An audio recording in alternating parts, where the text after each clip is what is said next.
और ठीक ठाक। और कोई वाकई नहीं, कुछ नहीं। ले बेटा, अगर आपको याद हो जब हमने चैप्टर 2 से शुरू की थी रिव्यू, तो वहां पे हमने सीखा था कि जब दो पार्टीज आपस में कॉन्ट्रैक्ट कर रही हो तो कॉन्ट्रैक्ट बनता कैसे है। तो चैप्टर नंबर 2 से लेके 5 तक हमने सीख लिया कि कॉन्ट्रैक्ट बनता कैसे है। अब बना हुआ कॉन्ट्रैक्ट हमने परफॉर्म करना है कि कॉन्ट्रैक्ट परफॉर्म कैसे होगा। याद रखिएगा कि अभी तक तो कहीं पे लफ्ज कोई ऑफर और ऑफरी वगैरह आ जाते थे। अब जब परफॉर्मेंस की बारी हो तो यहाँ पे लफ्ज ऑफर और ऑफरी नहीं बल्कि क्या होगा, प्रोमिजर और प्रॉमिस। क्योंकि हमने डिस्कस किया था जब कॉन्ट्रैक्ट हो जाता है तो दोनों पार्टीज एट ए टाइम हो ही नहीं सकता कि एक पार्टी प्रोमिजर हो और दूसरी सिर्फ प्रॉमिजी हो सिर्फ। हाँ, ये अगर मिस्टर ए और बी दोनों आपस में कॉन्ट्रैक्ट करते हैं तो हमने डिस्कस किया था दोनों पार्टी एट ए टाइम प्रोमिजर भी होंगी और प्रॉमिजी भी होंगी। प्रोमिजर किस लिहाज से होंगी बोला, ऑब्लिगेशन, जो जिसका ऑब्लिगेशन हो तो ऑब्लिगेशन के लिए, क्योंकि हमने डिस्कस किया था कभी कोई कॉन्ट्रैक्ट बन ही नहीं सकता जब तक आपके सर पे उसका ऑब्लिगेशन ना हो और आपका एक राइट भी ना हो। ये होंगी दोनों चीजें तो मेरे बच्चे कॉन्ट्रैक्ट होगा। स्वाई उसके जो नो कंसिडरेशन नो कॉन्ट्रैक्ट, उसकी एक्सेप्शन हमने डिस्कस की थी। एक्सेप्शन के अंदर था इस तरह का मामला कि जहां पे एक पार्टी को तो कोई बेनिफिट मिलता था, जैसे नेचुरल लव एंड अफेक्शन में एक बंदा वादा कर लेता था, वो बदले में तो कुछ नहीं देता था लेकिन हम उसको लुका लेते थे। टाइम बार डेट के अंदर हमने डिस्कस किया था जब वो दोबारा वादा कर लेता मैं पेमेंट दूंगा, हालांकि वो पेमेंट दे रहा होता है जो उसका बनता ही नहीं, तो वहां पे दूसरे बंदे को तो पैसे मिल जाएंगे, डेटर को क्या मिल रहा है, कुछ भी नहीं। इसी तरह हमने डिस्कस किया था पास्ट वॉलंटरी सर्विसेज में जब कोई बंदा कंपनसेट करने का वादा करता था वॉलंटरी सर्विसेज तो कभी भी हमारे लिए कंसिडरेशन नहीं होती। तो ये इस तरह की ये सारी चीजें हमने डिस्कस की थी। उसके अलावा उन चीजों के अलावा मेरे बच्चे लाजमी तौर पे दोनों के लिए एक राइट भी होगा और दोनों के लिए कोई बेनिफिट भी होगा। राइट रिसीव करने के लिहाज से हमने डिस्कस किया था कि हम हमेशा क्या होंगे, प्रॉमिजी, और ऑब्लिगेशन परफॉर्म करने के लिहाज से हम हमेशा क्या होंगे, प्रॉमिजर। लेवल परफॉर्मेंस ऑफ कॉन्ट्रैक्ट, ये पहले एक ही चैप्टर हुआ करता था 6-7, बस अब इन्होंने इसको अलग अलग कर दिया। Contracts which must be perform, वो कौन से कॉन्ट्रैक्ट होते हैं मेरे बच्चे जो लाजमी तौर पे परफॉर्म होने चाहिए। मेरे बच्चे देखें यहाँ पे हम डिस्कस करेंगे दो तरह की परफॉर्मेंस होती है। वैसे तो कॉन्ट्रैक्ट जो भी बनता है मेरे बच्चे वो परफॉर्मेंस के लिए बनता है, क्या अल्लाह से हम थोड़ी कोई कॉन्ट्रैक्ट बनाते हैं कि कल अगर दिल किया परफॉर्म करें या ना करें। मोस्टली जो हमारे कॉन्ट्रैक्ट होते हैं उसमें मकसद ही परफॉर्म करना होता है। जैसे मान लो कि अगर हमारा कॉन्ट्रैक्ट हुआ आपको बिल पढ़ाने के लिए तो मकसद यही है कि हमने पढ़ाना है। क्या ऐसा होगा कि खुदा ना खासा हमने कॉन्ट्रैक्ट किया और मकसद ये हो कि बीच में ना हमारे दिल करेगा तो हम कॉन्ट्रैक्ट परफॉर्म करेंगे, फिर वो कॉन्ट्रैक्ट तो ना हुआ। तो मेरे बच्चे कॉन्ट्रैक्ट परफॉर्म तो होगा। अब परफॉर्मेंस दो तरह की होती है यहाँ पे। कॉन्ट्रैक्ट दो तरह की, परफॉर्मेंस दो तरह की होगी, एक होगी एक्चुअल परफॉर्मेंस या होगी, ये नजर आ रहा है आप लोग, क्या लाइट थोड़ी सी कम कर दे, आ रहा है सर, कोई नहीं, अभी दिक्कत ना हो फिर भी है। ट्राई तो हो जानी ये है।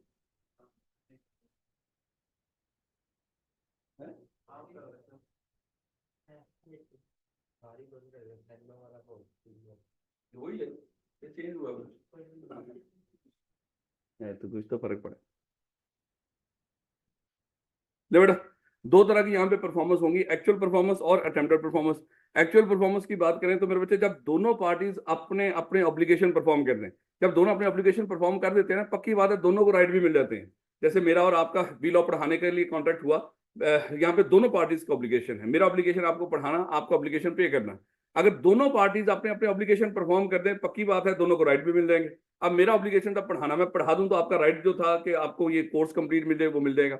आपका ऑब्लिगेशन था पे करना, जब आप अपना ऑब्लिगेशन परफॉर्म करोगे तो पक्की बात है मेरा राइट जो था कि मुझे फीस देती वो, तो वो मुझे मेरा राइट मिल जाएगा।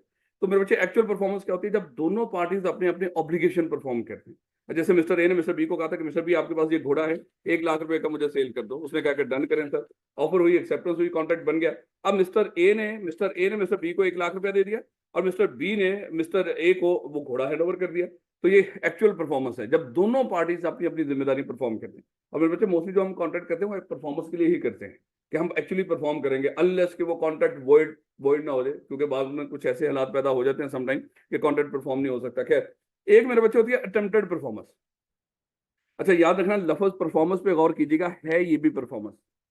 बस इसमें एक पार्टी ने क्या की होगी, कोशिश की होगी परफॉर्म करने की, लेकिन हो सकता है कि अगली पार्टी ने उसकी परफॉर्मेंस को एक्सेप्ट नहीं किया।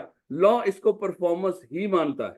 देखो ना, अगर ये परफॉर्मेंस ना होती लॉ के नजदीक तो कभी भी उसके आगे परफॉर्मेंस का लफ्ज ना होता कि अटेम्प्टेड परफॉर्मेंस, जहां पे एक पार्टी कोशिश करती है कॉन्ट्रैक्ट परफॉर्म करने की लेकिन अगली पार्टी हो सकता है उसकी परफॉर्मेंस एक्सेप्ट ना करे। अब देखिए मेरे बच्चे, इस सिचुएशन में लॉ क्या करता है, लॉ कहता है कि जब कोई party as per terms of the contract, जैसे मिस्टर ए ने, चले इस तरह कह लें, मिस्टर ए ने मिस्टर बी को कहा था कि मिस्टर बी भाई फलानी तारीख को, आज तारीख क्या है, आज है सर 18 फरवरी को आपने 100 kg मटन 2000 कर लो भैया, बहुत महंगा हो गया। 2000 पर केजी के लिहाज से मेरे घर पहुंचा देना है। मान लो कि इस तरह कॉन्ट्रैक्ट हो गया कि 18 फरवरी को मिस्टर बी ने ये इस कंडीशंस के तहत, जिनके 18 फरवरी 100 केजी मटन और 2000 पर केजी के लिहाज से उसके घर पहुंचाना था। अब मेरे बच्चे और मान लो कि उसको कहा था कि भाई ऐसा करना 11 बजे तक तू पहुंच जाना। तो बेटा 11 बजे तक 18 फरवरी को आज मिस्टर बी उसके घर 100 केजी मटन लेकर पहुंच गया है। लेकिन मिस्टर ए ने उसको कहा कि देखें हमें अब इस गोश्त की जरूरत नहीं रही, क्योंकि हमने वो जो प्रोग्राम था वो मुलतवी कर दिया है, अब हमें इसकी जरूरत नहीं। लेकिन मेरे बच्चे इसमें देखें कि इसका क्या कसूर है। इसने तो as per terms of the contract को परफॉर्म करने की कोशिश की है। अब अगली पार्टी इसकी परफॉर्मेंस को एक्सेप्ट ही नहीं कर रही। जब एक party as per terms of the contract perform करने की कोशिश करे और अगली पार्टी उसकी परफॉर्मेंस को एक्सेप्ट ना करे, लॉ इसको अटेम्प्टेड परफॉर्मेंस मानता है। लेकिन याद रखना, इसकी तरफ से जो कोशिश होनी चाहिए वो as per terms of the contract हो। अब देखिए वो as per terms of the contract मतलब क्या है। मान लो कि ये 18 फरवरी की बजाय अगर ये 19 फरवरी को है, वो तो वैसे ही इनकार कर सकता है, उसका हक है। इसकी परफॉर्मेंस सही है ही नहीं, इसकी अटेम्प्टेड परफॉर्मेंस वैलिड है ही नहीं। अगर मान लो कि आया 18 फरवरी को है, लेकिन 100 केजी की जगह सिर्फ ये 50 केजी लेकर आया, उसका वैसे ही हक है कि उसको इनकार कर दे, भैया तू वापस ले जा, मुझे ये नहीं चाहिए। अगर वो मान लो आगे वो कह दे कि नहीं भैया मैं 2000 पर केजी नहीं, अब मैं 3000 पर केजी के लिहाज से दूंगा, तो भैया ये भी as per terms of the contract नहीं। घर की बजाय फोन और घर वहां भी दुकान पे रख के कह रहा हूँ कि सर आके ले जाओ, तो ये भी as per terms of the contract नहीं। 11 बजे की बजाय सुबह 11 बजे की बजाय रात को 11 बजे लेकर पहुंच गया हो, ये भी as per terms of the contract नहीं। लेकिन याद रखना मेरे बच्चे, ये जो ऑफर ऑफ परफॉर्मेंस कर रहा हो या अटेम्प्टेड परफॉर्मेंस कर रहा हो, ये as per terms of the contract होनी चाहिए। अगर ये as per terms of the contract ना हुई तो फिर अगली पार्टी तो वैसे ही इनकार कर सकती है, उसका हक। लेकिन हम तो यहाँ पे अटेम्प्टेड परफॉर्मेंस पढ़ रहे हैं, जहाँ पे एक party as per terms of the contract perform करने की कोशिश करे, लेकिन अगली पार्टी इस कोशिश को एक्सेप्ट ना करे। लॉ की निगाह में लॉ कहेगा मिस्टर बी जाओ आपकी तरफ से परफॉर्मेंस हो गई, अब हमारी नजदीक तेरा कोई किसी तरह का कोई कसूर नहीं है। अब तू इस कॉन्ट्रैक्ट को खत्म समझ के अब आप अगली पार्टी के ऊपर केस कर सकते हो। लेकिन ये तभी पॉसिबल होगा अगर आपने परफॉर्मेंस देने की जो कोशिश की थी वो as per terms of the contract. याद रखोगे मेरे बच्चे। और याद करने के मैंने आपको समझाने के लिए एक बात बताई थी कि अगर तो गुड्स और सर्विसेज होती हैं वो प्रोमिजर ने एक ही दफा ऑफर करनी होती है। अगर अगली पार्टी एक्सेप्ट ना करे तो ये जो प्रोमिजर है जिसने वो सप्लाई करनी थी गुड्स या सर्विसेज दोनों चीजें, वो उसको दोबारा ऑफर करने के लिए लायबल नहीं होता, एक ही दफा ऑफर करनी होती है। लेकिन अगर आपने किसी के पैसे देने हो और वो बंदा आज पैसे नहीं ले रहा तो वो दोबारा भी ऑफर करने होते हैं। लेकिन गुड्स और सर्विसेज आपने एक ही दफा ऑफर करनी होती है। जैसे आज मुझे आपने बुलाया था कि सर संडे को सुबह 10 बजे आकर मुझे फलाना टॉपिक पढ़ा दीजिएगा, मैं आपको 200 रुपया दूंगा। मैंने कहा कि डन करो। अब उस टाइम पे उस जगह पे as per terms of the contract मैं पहुंच गया, अब आप नहीं आए तो मेरे बच्चे अब आप अगले दिन कहते हो सर वो कल तो मैं मसरूफ था सर आप आ जाए, तो मैं कहूंगा ना भैया अब तो कॉन्ट्रैक्ट खत्म हो गया, आपने वो जो कल वाला 200 रुपया है वो भी पे करना है। अब आप कहेंगे सर वो कैसे, वो तो आपने पढ़ाया ही नहीं। भैया मैंने तो as per terms of the contract आपको सर्विसेज ऑफर की थी ना, आपने उसको एक्सेप्ट ही नहीं किया, तो इसमें मेरा तो कोई कसूर नहीं। गुड्स और सर्विसेज एक ही दफा ऑफर करनी होती है मेरे बच्चे, याद रखिएगा, एक ही दफा ऑफर करनी होती है। दूसरी दफा ऑफर करने के लिए लायबल नहीं है आप। देखो हम कानून पढ़ रहे हैं, वैसे तो आपस के मामला होते हैं हम कर लिया करते हैं, लेकिन हम तो यहाँ पे पेपर पास करने की नीयत से बैठे हैं। तो गुड्स और सर्विसेज एक ही दफा ऑफर ऑफ परफॉर्मेंस करनी है। अगर अगली पार्टी एक्सेप्ट कर ले ठीक, अगर अगली पार्टी एक्सेप्ट नहीं कर ली तो दोबारा आप ऑफर करने के लिए लायबल। आप कॉन्ट्रैक्ट को खत्म समझ के भैया आपको मामला खत्म, अब तुझसे जो मुलाकात होगी वो अदालत में ही होगी और तू जितना मेरा नुकसान हुआ है उस नुकसान को कंपनसेट करेगा। ले बेटा इसी तरह चलें, बस एक ही एग्जांपल काफी है। ले बेटा ये जो अटेम्प्टेड परफॉर्मेंस है इसके 3 नाम, ये याद रखिएगा, इसके 3 नाम हैं। एक अटेम्प्टेड परफॉर्मेंस, एक ऑफर ऑफ परफॉर्मेंस और दूसरा मेरे बच्चे इसका नाम है टेंडर। ऑफर ऑफ परफॉर्मेंस कह लो, चाहे टेंडर कह लो, चाहे अटेम्प्टेड परफॉर्मेंस कह लो, तो बड़े ध्यान से ये एक दफा कोशिश होती है प्रोमिजर की तरफ से, लेकिन ये कोशिश as per terms of the contract होनी चाहिए। ये पेपर के अंदर इस तरह के सिनेरियो लाजमी क्रिएट करके दे दिया करता है मेरे बच्चे, इसको थोड़ा सा ध्यान से देखिएगा। अब देखो कितनी खूबसूरत लॉ ने आपको सहूलत दे दी कि आप जब आपका कोई ऑब्लिगेशन हो गुड्स और सर्विसेज सप्लाई करने का, ऑफर करने का, आपने एक ही दफा ऑफर ऑफ परफॉर्मेंस करनी है।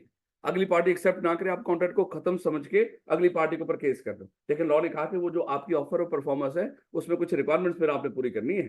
ये ना हो कि उस ऑफर ऑफ परफॉर्मेंस में कमी हो।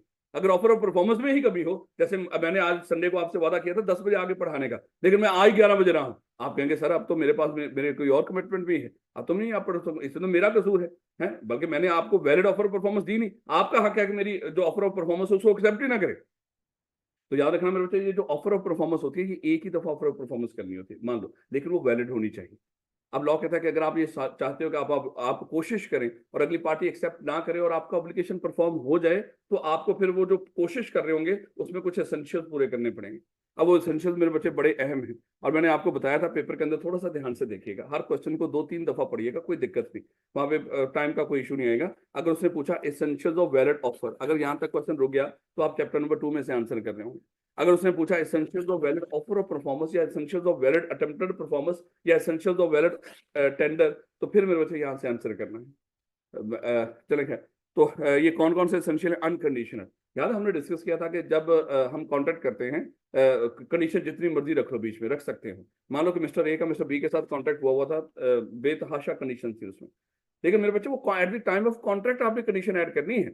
जब परफॉर्मेंस दे रहे होंगे ना, उस वक्त बीच में कोई कंडीशन ऐड नहीं कर सकते। जैसे अभी हमारी पिछली एग्जांपल के अंदर उसने 2000 पर केजी के लिहाज से वो मटन सप्लाई करना था, है, लेकिन जब वो लेकर आया तो उस वक्त उसने कह दिया कि सर मैं तो 2500 पर केजी के लिहाज से सप्लाई करूंगा। भाई अब क्यों कंडीशन ऐड कर रहे हो? उसने 100 केजी सप्लाई करना था और मटन सप्लाई करना था, अब वो चिकन लेकर आ गया। भाई अब ये अब क्यों चेंज कर रहे हो? उसने मान लो कि 11 बजे लेकर आना था, वो उस वक्त नहीं लेकर आया, मान लो कि वो 2-4 घंटे लेट हो गया। भाई इस तरह क्यों कर रहे हो? तो याद रखना मेरे बच्चे, at the time of offer of performance उस वक्त आपने कोई कंडीशन ऐड नहीं करनी। जिस तरह कॉन्ट्रैक्ट हुआ था मनोमन आपने उसी तरह कॉन्ट्रैक्ट परफॉर्म करने के लिए ऑफर करनी है। अगर उस तरह आपने ऑफर ऑफ परफॉर्मेंस नहीं दी तो मेरे बच्चे ये वैलिड या अटेम्प्टेड परफॉर्मेंस नहीं होगी और आपकी ऑब्लिगेशन रिजॉल्व नहीं होगा। फिर आप ही कसूरवार होंगे बजाय कि अगली पार्टी, क्योंकि आप एक दफा अगली पार्टी एक्सेप्ट नहीं करेगी, आपको मौका मिल जाएगा, आप उसके ऊपर केस करो। लेकिन अगर आप ही ऑफर ऑफ परफॉर्मेंस कंडीशनल कर रहे थे तो फिर तो मेरे बच्चे आप अगली पार्ट, उसका तो वैसे ही हक था आपको इनकार करना है, क्योंकि आपने कंडीशन अब जाके कंडीशन ऐड की है। जैसे आपने 5 मार्च को जब इंशाल्लाह पेपर देने जा रहे होंगे, आपने किसी रिक्शे वाले को कहा होगा कि भाई फलानी तारीख को 5 मार्च को आपने सुबह 8 बजे मेरे घर पहुंच जाना है ताकि हम 9 बजे तक वहां पे पेपर में जा सकें।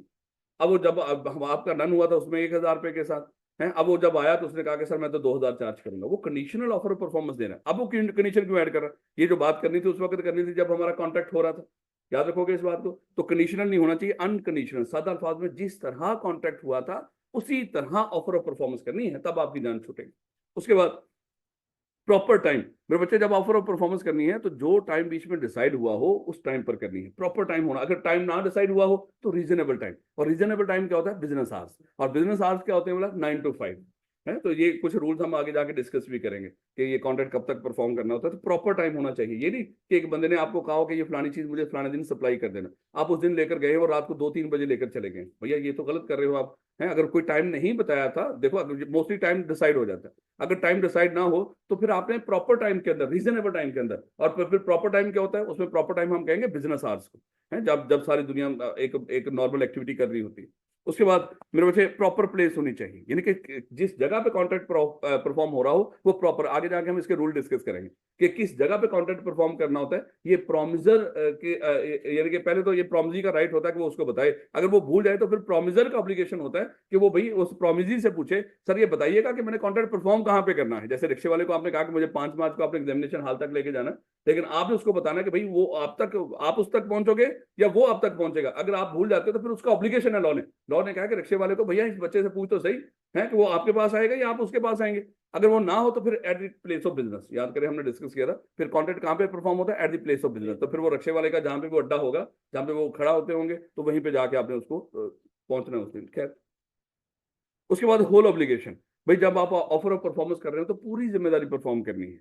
ये ना हो कि आप आधी, जैसे अभी हमने 100 केजी मटन की बात की थी, आप 70 केजी लेके जा रहे हो। भाई ये तो होल ऑब्लिगेशन नहीं है। मेरा यहाँ पे आपको पढ़ाने के लिए, बी लॉ पढ़ाने के लिए कॉन्ट्रैक्ट हुआ और मैंने 18 चैप्टर हैं, मैंने 15 पढ़ा के कहा कि भैया चलो हमारा सिलेबस कंप्लीट हो गया। सर ये तो होल ऑब्लिगेशन नहीं है। तो जब आपने ऑफर ऑफ परफॉर्मेंस करनी है वो क्या होना चाहिए? होल ऑब्लिगेशन होना चाहिए, पूरी जिम्मेदारी। अगर आप होल ऑब्लिगेशन परफॉर्म ही नहीं कर रहे फिर तो अगली पार्टी का वैसे ही राइट है कि आपको इनकार कर दे, सर नहीं मैं आपकी परफॉर्मेंस को एक्सेप्ट नहीं करूंगा, क्योंकि आप अपनी पूरी जिम्मेदारी परफॉर्म कर ही नहीं रहे। इसी तरह मेरे बच्चे होल, चले अच्छा, होल ऑब्लिगेशन में याद करें, मैंने आपको बताया था, कोशिश करना मेरे बच्चे ये अल्फाज वहां पे लिखने हैं आपको। आज मैं सूफी को कहूंगा वो पिछली 2 से 3 अटेम्प्ट्स के एग्जामिनर कमेंट्स आपके साथ शेयर करेगा क्योंकि आपने तो जरूरत करनी को नहीं, अभी तक तो नहीं ना की, ये करनी भी नहीं आपने, क्योंकि माशाल्लाह जो बेशर्मियां है ना वो तो हमारे अंदर कूट कूट के भरी हुई है याद करो, शुरू के अंदर मैंने बताया था कि हरगज भी कभी भी आई कैप का कोई पेपर भी आपने कम से कम 2 से 3 एग्जामिनर कमेंट्स, कोई भी पेपर हो मेरे बच्चे, वहां पे एग्जामिनर आपको बताता है कि बच्चे क्या गलतियां करते हैं। और किस तरह की गलतियों को मैं बुरा बनाता हूँ, किस तरह की गलतियों को शायद मैं इग्नोर भी कर देता हूँ, और कितने बच्चे इस क्वेश्चन को अटेम्प्ट कर सके, उस क्वेश्चन में था क्या कि बच्चे उसको अटेम्प्ट नहीं कर सके, वो सारा बता रहा होता है आपको A to Z। तो बेहतर नहीं होता कि बंदा आप एग्जामिनर की बात सुन के जाए कि वो क्या कहना चाह रहा है आपको। तो इसलिए मेरे बच्चे 2 से 3 अटेम्प्ट लाजमी तौर पे एटलीस्ट है कि 2 से 3 अटेम्प्ट के आपने एग्जामिनर कमेंट्स हर पेपर के जो भी आपके अभी भी हो। अब जब भी आप पेपर अभी अभी ये टाइम है, इन दिनों के अंदर आप एग्जामिनर कमेंट्स को देखें ताकि अभी हम गलतियों को सुधार लें। ये थोड़ी है कि पेपर में जाते हुए आप एग्जामिनर कमेंट्स को देखोगे। तो मैं सोफी को कहूंगा आज उसको लाजमी तौर पे कोई पिछले 3 अटेम्प्ट्स के एग्जामिनर कमेंट्स आपके साथ शेयर कर दे, क्योंकि आपने तो वेबसाइट तक जाना को नहीं, क्योंकि वो वेबसाइट आपके काम की है ही नहीं। आप कोई और वेबसाइट का नाम रख देंगे हम, तो तब आप वहां पे चले जाएंगे। ले बेटा, रीजनेबल अपॉर्चुनिटी हमने डिस्कस किया था कि जब आप किसी को कोई सामान डिलीवर करते हो और जब ऑफर ऑफ परफॉर्मेंस देते हो तो अगली पार्टी को मौका भी देना है कि जो चीज आपने डिलीवर की है उसको चेक कर सके।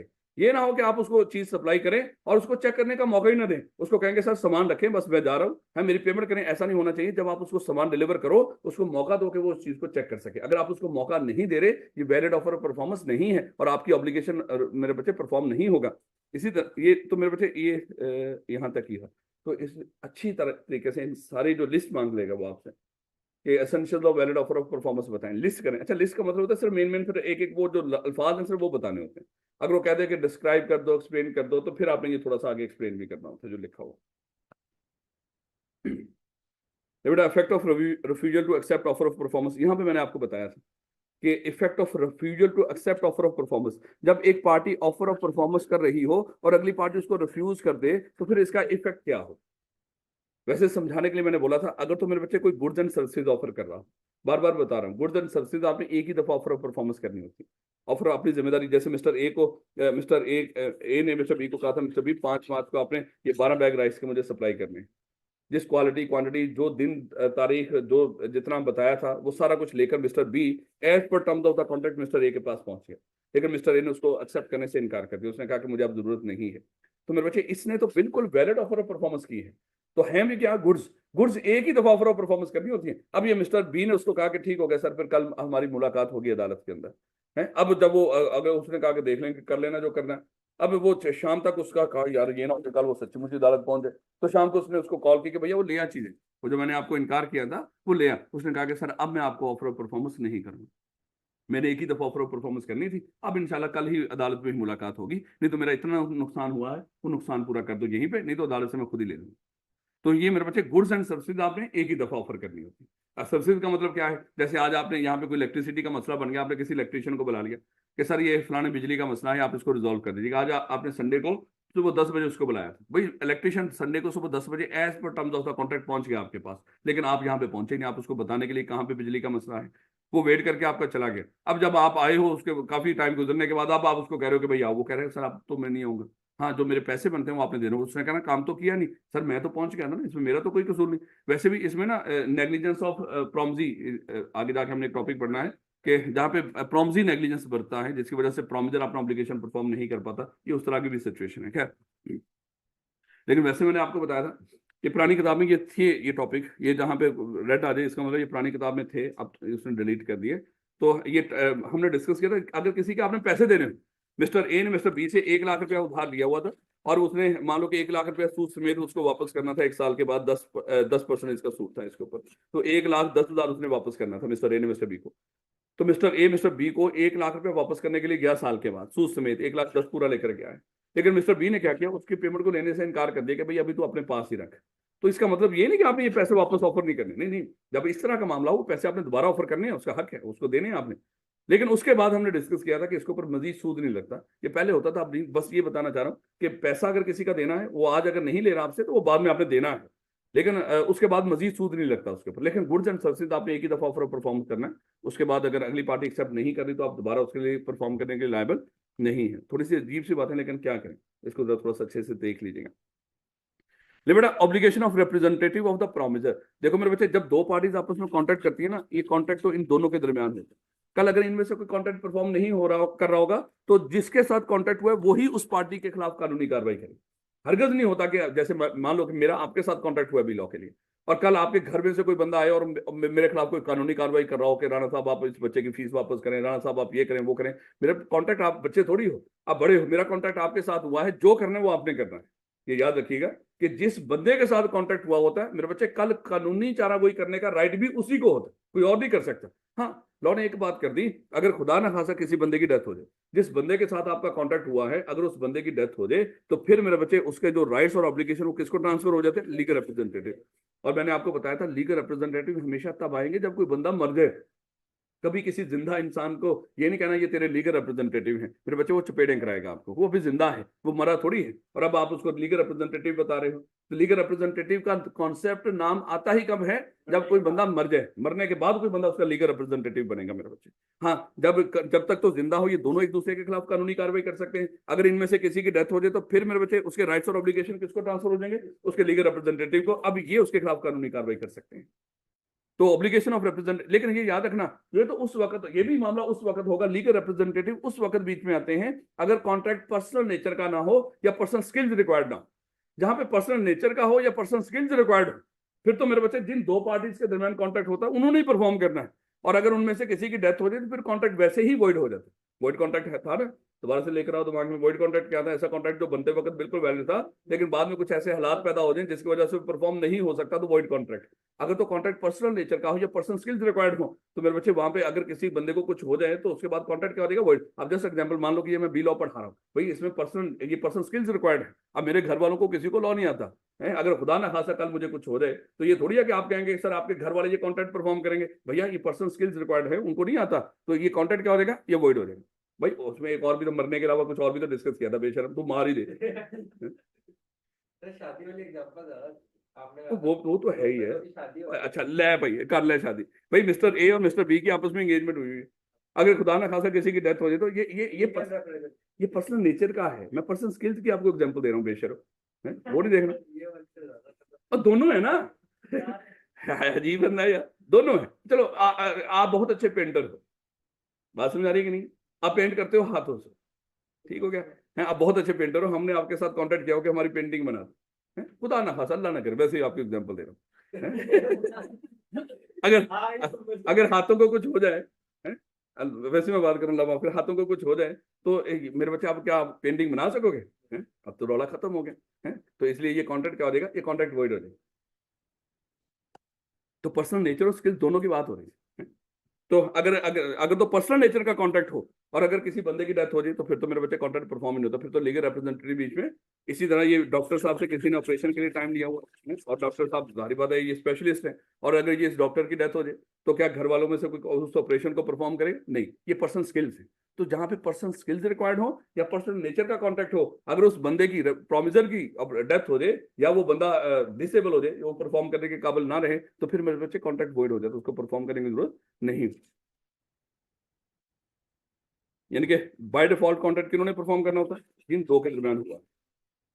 और मेरे बच्चे अगर ये पर्सनल नेचर का ना हो या पर्सनल स्किल्स रिक्वायर्ड ना हो, इनमें से किसी की डेथ हो जाए, तो फिर ऑब्लिगेशन किसको ट्रांसफर हो जाएगा? Legal representative. लेकिन अगर ये पर्सनल नेचर का हो या पर्सनल स्किल्स रिक्वायर्ड हो, अगर इनमें से कोई ना रहे या किसी में वैसे ही कोई डिसेबिलिटी आ जाए, तो कॉन्ट्रैक्ट वैसे ही हो जाएगा। Effect of refusal to perform promise wholly. देखिए मेरे बच्चे, जब कोई बंदा अपनी पूरी जिम्मेदारी परफॉर्म ना कर रहा हो तो फिर उसका इफेक्ट क्या होगा? जस्ट एग्जांपल, अज्यूम कर लो मेरे बच्चे मिस्टर ए ने मिस्टर बी को 1 लाख रुपए का ये बाइक बेची। एक बच्चे ने ग्रुप में सवाल किया, पता नहीं मैं उसका अभी रात गला वैसे ही बात हुई पड़ी थी, मैं पता नहीं कल मैंने आंसर किया ही। लेकिन एक क्वेश्चन मैंने पढ़ा था, उसमें एक बच्चे ने लिखा हुआ था कि सर कोई बंदा जब किसी को कोई कंसीडरेशन दे रहा हो और अगली पार्टी कंसीडरेशन एक्सेप्ट कर ले तो उसका कॉन्ट्रैक्ट पे क्या इफेक्ट होता है? देखो, जब कोई बंदा कंसीडरेशन एक्सेप्ट कर ले ना तो समझो कॉन्ट्रैक्ट हो गया आपका। जस्ट ये ऐसे ही है जैसे होता है ना कि अक्सर हम किसी को कहते हैं यार ये ऐसा करिए सर, ये लैपटॉप ना मुझे 10,000 का भेज दो। मैं कहता हूँ नहीं नहीं यार कौन दे रहे हो? नहीं नहीं सर ये पकड़े 10,000, मैंने पकड़ लिया 10,000, मामला खत्म, कॉन्ट्रैक्ट हो गया है।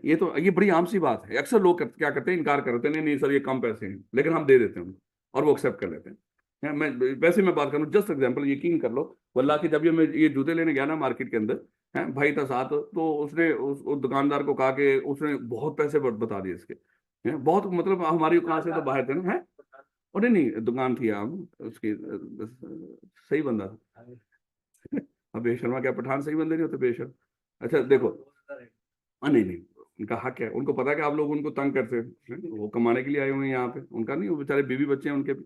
अच्छा देखिएगा, मुसाफिर लोग होते हैं। खैर देखिएगा, आप लोग तंग करते हो इसलिए मेरे बच्चे वो इस तरह का मामला करते हैं, खुददार कौम है। अच्छा देखिएगा हुआ क्या कि उसने इतनी कीमत बता दी। अच्छा भाई ने क्या किया, उसको ना एक खास अमाउंट दे दी, उसने एक्सेप्ट कर ली, तो रौला खत्म है, इसका मतलब कॉन्ट्रैक्ट हो गया। तो ये कंसिडरेशन का एक्सेप्ट कर लेना क्या हो जाता है। आप में से कोई पठान बैठा हो, आई लव यू बेटा, ले बेटा। तो क्या होगा, effect of refusal to perform promise wholly, कि जब कोई बंदा अपनी प्रॉमिस को होली परफॉर्म ना कर रहा हो तो कॉन्ट्रैक्ट। अच्छा देखिएगा, इसने मिस्टर ए ने मिस्टर बी को 1 लाख रुपए की बाइक बेची थी। भैया मिस्टर बी ने क्या किया, उसको 60,000 तो दे दिया, अब 40,000 देने की बजाय उसको पॉकेट दिखा रहा, भैया खाली हूं और कुछ नहीं है मेरे पास। तो क्या कहेगा, तू पकड़ अपना 60,000 और मेरी बाइक वापस कर। यानी कि जब कोई बंदा अपना वादा पूरा परफॉर्म ना कर रहा हो तो अगली पार्टी का हक है कि वो कॉन्ट्रैक्ट खत्म कर दे।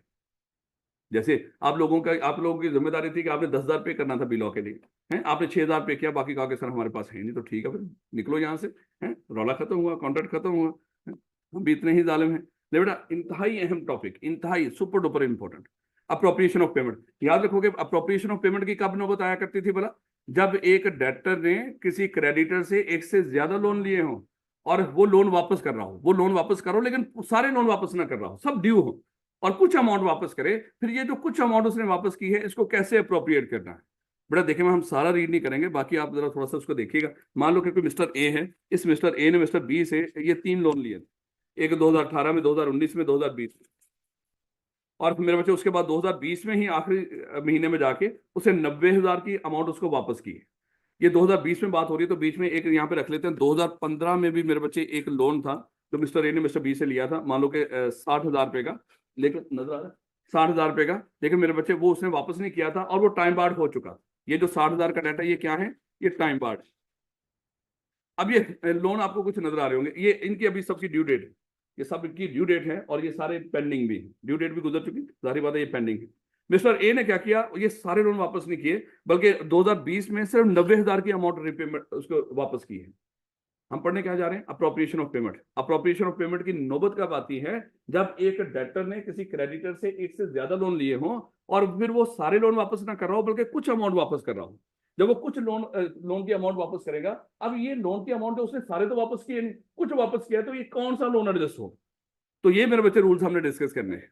तो बेटा देखें, सबसे पहले हमने डिस्कस किया था कि जब कोई डेटर एक से ज्यादा लोन लिए हो, कोई लोन वापस करता है, तो लॉ ने डेटर को हक दिया है कि डेटर लोन वापस करते वक्त बताएगा कि मैं कौन सा लोन वापस कर रहा हूं। अगर मिस्टर ए ने ये 90,000 उसको वापस किए थे और उसने कहा कि मैं ये जो 2018 वाला लोन वापस कर रहा हूं उसके अगेंस्ट एडजस्ट करना, तो उसी के अगेंस्ट एडजस्ट करेगा। अगर उसने कहा कि मैं 2020 वाला लोन वापस, पेंडिंग सारे ही जिनकी ड्यू डेट आ चुकी है, हम उनकी बात कर रहे हैं, जिनकी अभी ड्यू डेट ही नहीं, वो तो डिस्कस ही नहीं करना आप है। मान लो कि यहीं पे एक और लोन भी था जिसकी ड्यू डेट ही मेरे बच्चे 2021 के अंदर, भाई वो थोड़ी है, उसको तो आप देखो ही ना, वो तो अभी ड्यू डेट ही नहीं आई, जो पेंडिंग है उनकी तरफ देखो। तो इसने क्या किया, ये जब लोन वापस किया 2020 के अंदर, तो 90,000 उसने कहा कि मैं ये फलाना लोन वापस कर रहा हूं, तो आप वही लोन एडजस्ट करोगे, अप्रोप्रिएट करोगे।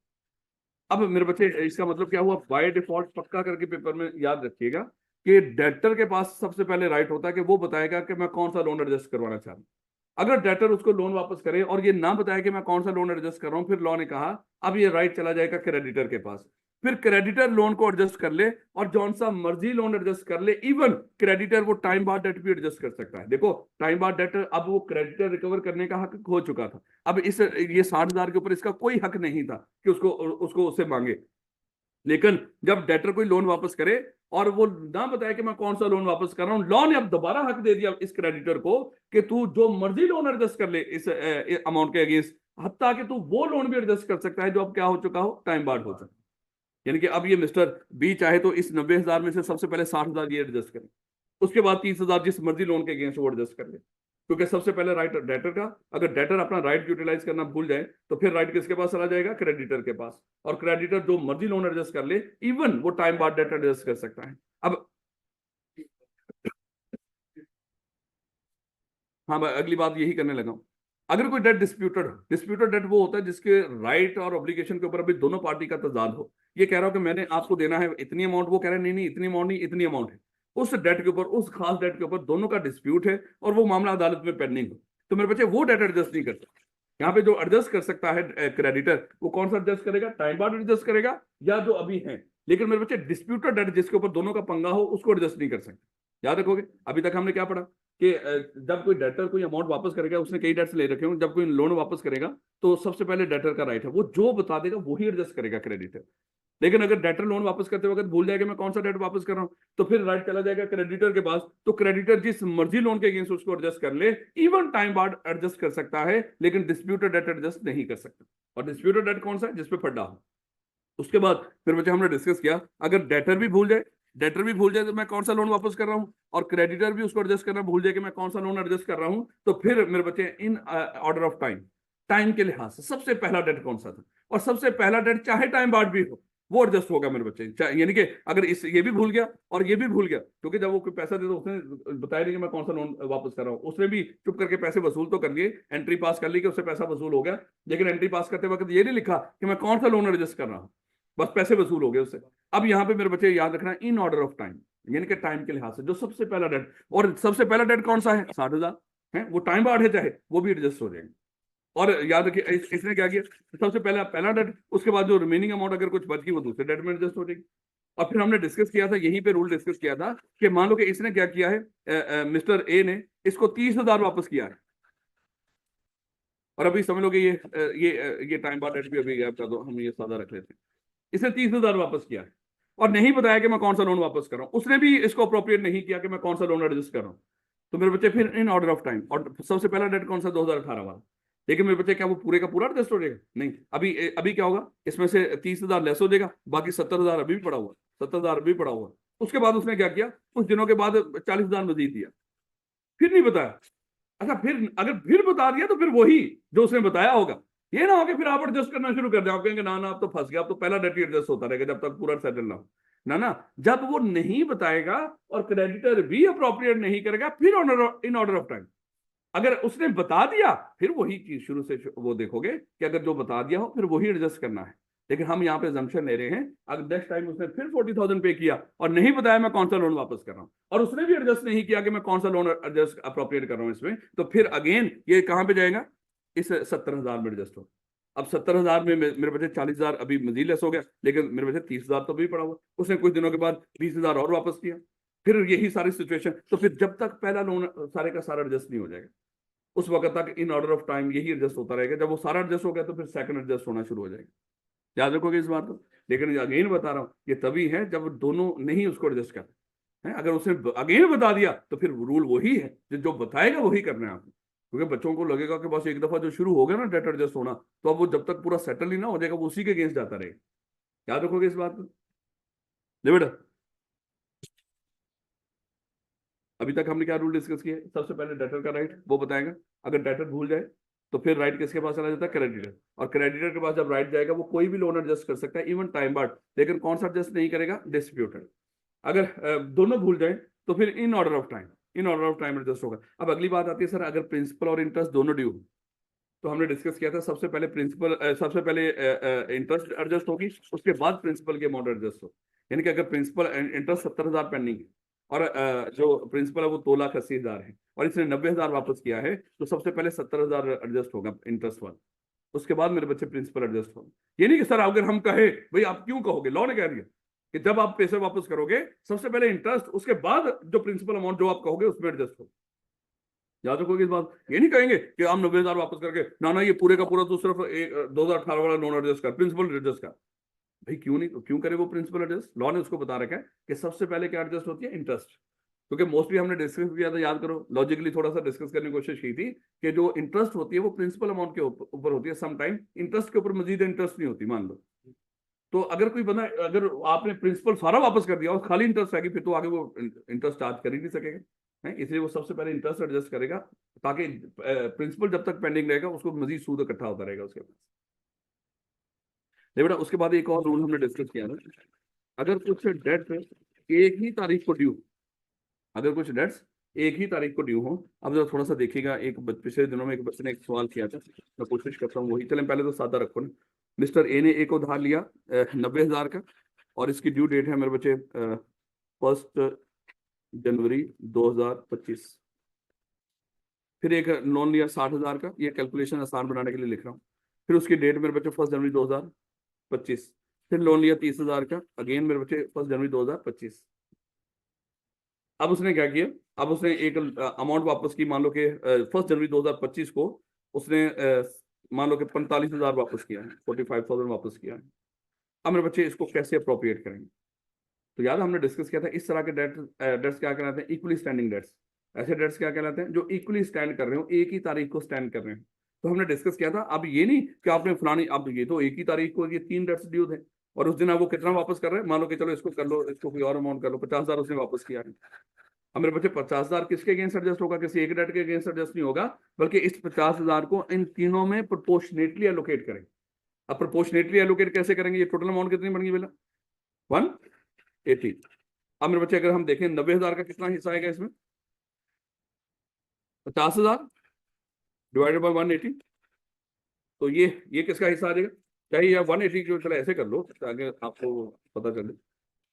180 multiply by 50,000, 60 divided by 180 multiply by 50,000, 30 divided by 180 multiply by 50,000। तो ये मेरे बच्चे तीनों का हिस्सा आ जाएगा। अब उस वो सवाल क्या था उसका? मान लो ये 3 डेट्स है मेरे बच्चे, एक 90,000 का, 60,000 का और 30,000, ये 3 डेट्स है।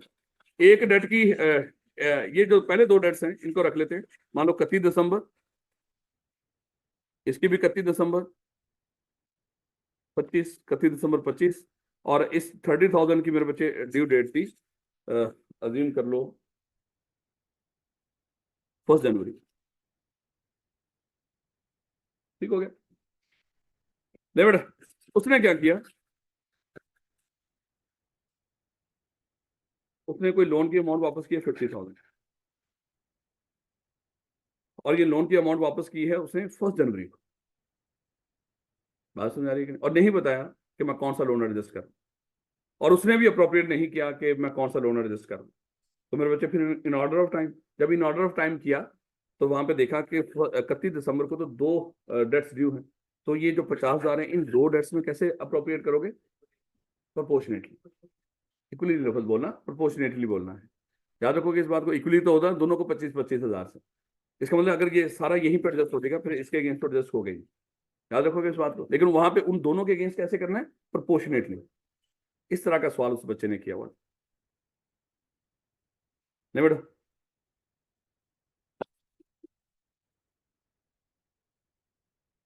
ये एक रूल दिमाग से निकल रहा है।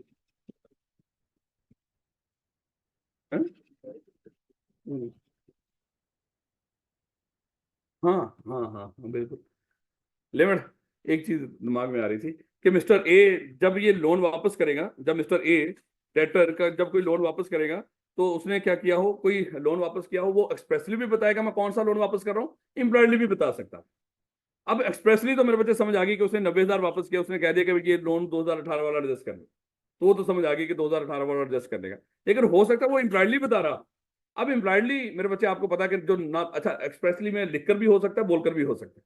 अच्छा लिखकर कैसे हो सकता है? जैसे उसने एक सवाल दिया, उसने कहा कि मिस्टर ए ने उसको एक चेक दे दिया, ड्यू फलानी तारीख के ऊपर एक चेक दे दिया, और चेक की बैक साइड के ऊपर लिखा हुआ था कि फलानी डेट के अगेंस्ट इतना, फलानी डेट के अगेंस्ट इतना, तो फिर तो उसने लिखकर कह दिया ना, फिर तो उन्हीं डेट्स के अगेंस्ट उसको एडजस्ट करो। लेकिन अगर वो कोई लोन वापस करे और डेटर ना बताए मैं कौन सा लोन वापस कर रहा हूँ, लेकिन बोल कर या लिखकर ना बताए, लेकिन इंप्लॉयडली समझ आ रही हो। अब इंप्लॉयडली मेरे बच्चे मैंने आपको समझाने के लिए कहा था कि मान लो कि अगर कोई अजीब सी अमाउंट है, एक मिस्टर ए ने एक डेट लिया हुआ था 40,390 का, और इसकी ड्यू डेट थी 1 जनवरी 2024, ये इसकी ड्यू डेट थी। अच्छा उसने क्या किया, बाकी डेट भी पेंडिंग थी, लेकिन 1 जनवरी 2024 को जिस दिन इसकी ड्यू डेट थी उस दिन उसने 40,390 ही वापस किए। इसका मतलब वो कौन सा लोन वापस करना चाह रहा है? वो यही लोन वापस करना चाह रहा है। इसको हमने डिस्कस किया था, ये इंप्लॉयड इंस्ट्रक्शंस होती हैं उसकी तरफ से। लेकिन यहाँ पे हमेशा वो जो पेपर में अभी तक हमें दे रहा है वो अजीब सी अमाउंट होती है। ये नहीं होता कि एक यहाँ पे वो क्या कर रहा हो, वो इस 1 जनवरी को वो 80,000 वापस कर रहा हो, फिर तो उसकी ये लोन वापस करने की नीयत है ही है। फिर तो हम क्या करेंगे, वो जो रूल है अगर इसने बताया हो वो, अगर इसने ना बताया हो तो क्रेडिटर, अगर दोनों ने ना वो किया हो इन ऑर्डर ऑफ टाइम।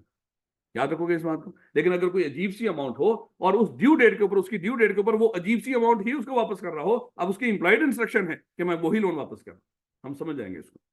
याद रखोगे इस बात को। ये मेरे बच्चे कुल असूल हैं जो इस appropriation, debt to be discharge is indicated. अगर डेटर बता दे मैं कौन सा लोन वापस कर रहा हूं, फिर वही एडजस्ट करोगे। अब आई कैप का वो सवाल याद है, गारंटी वाला है?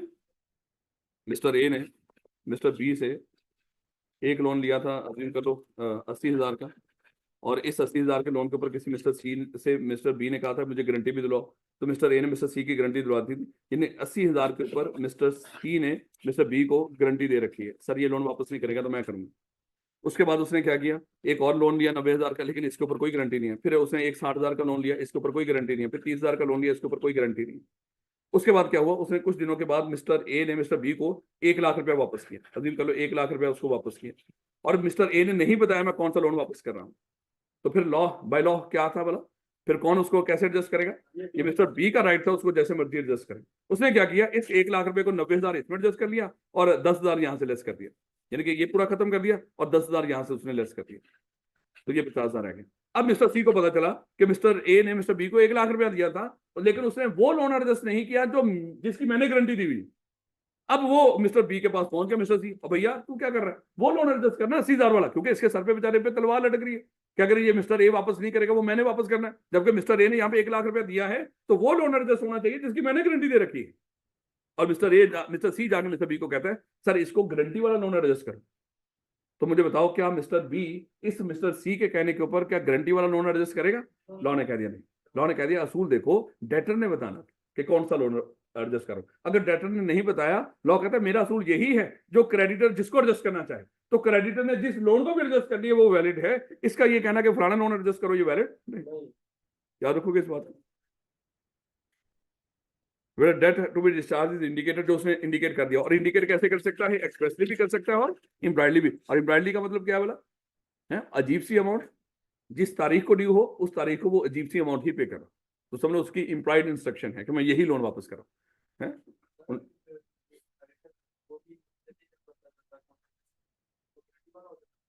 हाँ भाई, फिर तो पहला इन ऑर्डर ऑफ टाइम, फिर तो इन ऑर्डर ऑफ टाइम, फिर तो फिर इन ऑर्डर ऑफ टाइम का मतलब इन ऑर्डर ऑफ टाइम होता है ना पुत्र, वो तो पहला डेट एडजस्ट होगा है। अगर वो हमारी एग्जांपल के अंदर गारंटी वाला दूसरा था है, तो पहला एडजस्ट होगा, उसके बाद वो दूसरा नहीं होगा, क्योंकि कानून यही कहता है। और बड़ा थोड़ा सा ना स्ट्रिक्टली रहा करो कानून के ऊपर, वहां पे अपनी तरफ से थोड़ा सा कम ही सोचा करो है, फायदा होगा। ओवर थिंकिंग ही नहीं करनी, मैं हमेशा बच्चों को रोकता हूँ बेटा ओवर थिंकिंग नहीं करनी, चीजों को एक्स्ट्रा नहीं सोचना है, तो सिंपल रखा करो जितना हो सके। आपकी औकात है भी नहीं क्या ओवर थिंकिंग करो, लेकिन कर लिया तो फंस जाओगे, मैं बता रहा हूँ। औकात तो है सर हमारी, वो तो हम कर सकते हैं, लेकिन मैं कह रहा हूँ नुकसान होगा। क्यों कहानी, debt to be discharge is not indicated. अगर डेटर ने ना बताया कि मैं कौन सा लोन वापस कर रहा हूं, तो फिर कौन सा एडजस्ट होगा? फिर क्रेडिटर का राइट, फिर क्रेडिटर वो जो मर्जी, और इवन टाइम बार्ड कर सकता है। और कौन सा नहीं कर सकता? डिस्प्यूटेड है। और neither party makes an appropriation, किसी ने नहीं बताया इन ऑर्डर ऑफ टाइम। और जब तक पूरा पहला लोन एडजस्ट ना हो जाए वो एडजस्ट होता रहेगा, चाहे वो टाइम बार्ड ही क्यों ना हो। जब वो पूरा हो जाएगा तो फिर दूसरा डेट डिस्चार्ज होना शुरू हो जाएगा, लेकिन ये तब होगा जब दोनों नहीं बता रहे और वो नहीं एडजस्ट कर रहे। जब वो अगला लोन उसने वापस किया बता दिया, तो फिर दोबारा वही रूल जो है। उसके बाद मेरे बच्चे when principal and interest both due, तो इंटरेस्ट पहले एडजस्ट होगा, उसके बाद प्रिंसिपल एडजस्ट होगा। Contract which need not be perform, super duper important. वो कौन से कॉन्ट्रैक्ट, देखो मेरे बच्चे, जब दो पार्टीज आपस में कॉन्ट्रैक्ट करती हैं तो नीयत तो परफॉर्म करने की ही होती है।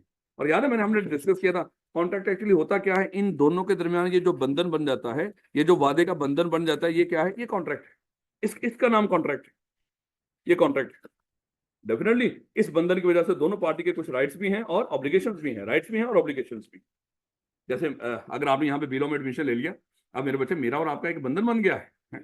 अब मैंने आपकी, मेरी जिम्मेदारी है कि मैं आपको पढ़ाऊं, और आपकी भी एक जिम्मेदारी है कि आप कॉलेज को पे कर दो है। तो ये बंधन मेरे बच्चे, अच्छा हम चाहते हैं कि ये जो बंधन ना क्या बंधा ही रहे, खत्म भी करना है भैया है। ये कोई लाइफ पार्टनर वाला बंधन थोड़ी है। ये बंधन जो कॉन्ट्रैक्ट वाला है, ये ना हो गया खुदा ना खासा वो भी बंधन ही होता है। सर ने कहा था बंधन पक्का पक्का बंधा नहीं रहता, खत्म करना है। अल्लाह माफ करे है, उसको उसको बंधा ही रहने देना मेरे बच्चे। क्या कह रहे उसको, और वैसे ही तड़प तड़प के तो गया बना ही रहना, उसने कहाँ पे जाना। इतनी मुश्किल से किस्मत जागी। वैसे ये वाला बच्चा मोस्टली सोच रहा होता कि शायद उसकी जो शादी वाला ब्याह वाला मामला ना ख्वाब ही है, ये होने नहीं कभी, अल्लाह माफ कर। सोचते हो ना इस तरह से कि हम गलत फील्ड में आ गए, शायद यहाँ पे उस लेवल तक हम कभी पहुंच ही नहीं सके। नहीं नहीं मेरे बच्चे, ये देखो इर्द गिर्द सारे आजू बाजू में सीए के बच्चे सारे शादियां कर रहे हैं, धड़ा धड़ देखा करो आपने उसमें फेसबुक के ऊपर। आपके अक्सर जो क्लास फेलोज हैं उनकी इन दिनों में शादियां शुरू हो गई हैं, इसका मतलब हो जाती है, परेशान नहीं होना। मैं वैसे ही एग्जाम्पल दे रहा हूँ, वापस आओ यार, फिर तसल्ली दे रहा हूँ, आप लोग सीरियस ही हो जाते हैं। नहीं बेटा जरा देखिए, जब दो पार्टीज आपस में कॉन्ट्रैक्ट करें तो मेरे बच्चे उस कॉन्ट्रैक्ट क्या होता है, इन दोनों के दरमियान ये जो रिश्ता बन गया है, ये जो रिश्ता बन गया है उस ऑब्लिगेशन वाला, इसको हम कहते हैं ये कॉन्ट्रैक्ट है। ठीक है मेरे बच्चे, इसको पक्का पक्का बांध के थोड़ी रखना है, इसको खत्म भी तो करना है ना। हम इसी को डिस्कस कर रहे हैं यहाँ पे कि ये रिश्ता खत्म कैसे होगा। मेरे बच्चे इस रिश्ते को खत्म करने वाला, ये कॉन्ट्रैक्ट को खत्म करने का सबसे बेहतरीन तरीका होता है परफॉर्मेंस। क्या आप क्या करते हो, कॉन्ट्रैक्ट को परफॉर्म कर दो, जब परफॉर्म हो जाएगा तो ये रिश्ता क्या हो जाएगा, बंधन क्या हो जाएगा, खत्म हो जाएगा। लेकिन परफॉर्मेंस के अलावा कुछ और तरीकेकार भी है कि इस बंधन को आप खत्म कर सकते हो, कब इसको परफॉर्म करने की जरूरत नहीं है, यानी कि ये बंधन खत्म हो जाएगा। लेकिन याद रखना, ये जो नेक्स्ट एक तो होता है परफॉर्मेंस, आप दोनों पार्टी परफॉर्म कर दें, अगले जो बंधन ये खत्म करने के हम तरीके का डिस्कस करने जा रहे हैं, उसमें दोनों पार्टी आपस में म्यूचुअली बैठ के, दोनों पार्टी आपस में म्यूचुअली बैठ के म्यूचुअल कॉन्सेंट के साथ इसमें कोई चेंज कर लेते हैं, उससे भी खत्म हो सकता है। जैसे अक्सर हम क्या करते हैं, दोनों पार्टी आपस में बैठे हो कहेंगे यार देखिए हम ऐसा ना करें, कॉन्ट्रैक्ट खत्म कर दें, वो कहेगा ठीक है यार मैं भी चाहता हूँ, खत्म कर देते हैं, तो उस तरह भी खत्म हो सकता है, बगैर परफॉर्मेंस के भी खत्म हो सकता है। लेकिन देखो हम केसेस के चक्कर में नहीं पड़ रहे, हम ये नहीं कर रहे कि एक बंदे ने कॉन्ट्रैक्ट की वायलेशन कर दी है, हम चाह रहे हैं कि तरीके से खुश उसलूबी से इस कॉन्ट्रैक्ट को खत्म कर दिया जाए। तो contract which need not be perform, या सादा अल्फाज में इसको कहते हैं डिस्चार्ज ऑफ कॉन्ट्रैक्ट। कॉन्ट्रैक्ट कैसे डिस्चार्ज हो सकता है, पेपर में मोस्टली ये डिस्चार्ज ऑफ कॉन्ट्रैक्ट के नाम से पूछा हुआ कि दो पार्टीज के दरमियान बना हुआ कॉन्ट्रैक्ट कैसे डिस्चार्ज हो सकता है। पुरानी किताब के अंदर हेडिंग ही ये थी कि कॉन्ट्रैक्ट कैसे डिस्चार्ज होता है, अब इसने हेडिंग का नाम ये कर दिया contract which need not be perform. वो कॉन्ट्रैक्ट जिनको परफॉर्म करने की जरूरत नहीं है, मतलब डिस्चार्ज हो गए तो परफॉर्म करने की जरूरत नहीं है ना।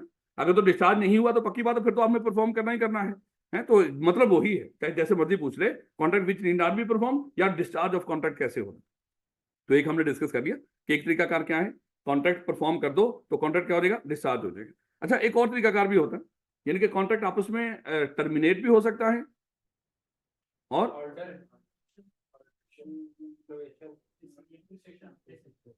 अच्छा चलें वापस ले बेटा, एक तरीका हमने डिस्कस कर लिया, कॉन्ट्रैक्ट कैसे डिस्चार्ज हो सकता है, परफॉर्मेंस से।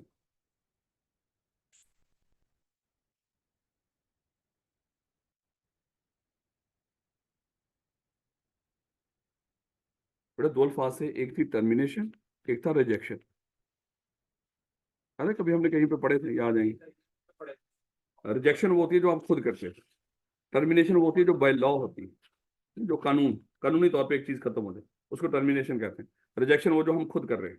लेकिन बहरहाल यहाँ पे हम क्या कर रहे हैं, हम इन्हीं अल्फाजों को थोड़ा सा गौर कीजिएगा कि हुआ कॉन्ट्रैक्ट कैसे डिस्चार्ज हो सकता है, कैसे ये कॉन्ट्रैक्ट खत्म हो सकता है, दोनों के दरमियान जो बंधन बंधा टूट सकता है, मतलब खत्म होगा। एक तो परफॉर्मेंस है कि कॉन्ट्रैक्ट परफॉर्म कर दो। दूसरा मेरे बच्चे और भी तरीके हैं इसको खत्म करने के, उन तरीकों में क्या है, novation, Rezin and alteration. Novation में याद करेंगे, मैंने आपको अल्फाज तो यहाँ पे इतने से ही लिखने हैं आपने, कि अगर दोनों पार्टी देखो वहां पे दोनों पार्टीज आपस में बैठ के म्यूचुअल एग्रीमेंट करके उस कॉन्ट्रैक्ट की नोवेशन कर लें, रसीन कर लें या अल्ट्रेशन। अगली बात आई थी कि सर नोवेशन क्या होती है, याद है, कोई बताएगा कि जब जब दो पार्टीज के दरमियान कॉन्ट्रैक्ट हो, नोवेशन कब होगी, या तो पार्टीज बदल गई हो या कॉन्ट्रैक्ट बदल गया, इसको नोवेशन कहते थे।